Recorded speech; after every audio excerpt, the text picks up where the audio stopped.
অপ্রীতি করে কিছু করবেন না, যেন ওইটাও বছর কারো পায়ে লাগে, পা ভেঙে যায়, হাত ভেঙে যায়। ঠিক আছে, মুখে আর হাতে কোনো কথা নাই, এছাড়া সব এলাও আছে, কিছুর কথা নাই।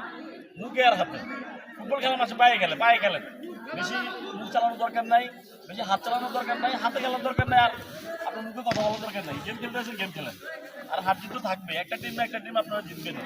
আর আমি একটু যেটা বলছি যে হয়তো দেখা গেছে খেলার পরে কেউ কেউ কারো বন্ধু বান্ধব আত্মীয় স্বজন ভাই ব্রাদার একসাথে হবেন, অর্থাৎ খেলা খেলবেন, হার জিত থাকবে, ফ্রেন্ডলি খেলবেন, আর নিজের প্রতি টেক কেয়ার করবেন। আজকে যদি একটা মেজর একটা ব্যথা পান, এই কমিটি বলেন আপনার এই অফিসিয়াল বলেন, কেউ কিন্তু পরে দেখবে না, হয়তো আজকে দেখবে, দুদিন দেখবে, এরপরে কিন্তু এগুলো আপনি সাফার করতে হবে।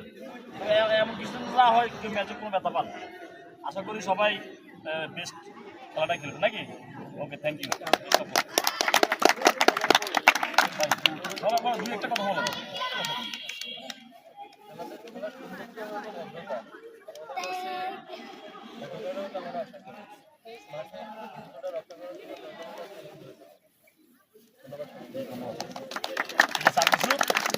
ক্যাপ্টেন আছেন, শুধু ক্যাপ্টেন আছেন, যান আপনারা যান, প্লেস করেন, যান আপনারা যান, তিনজন।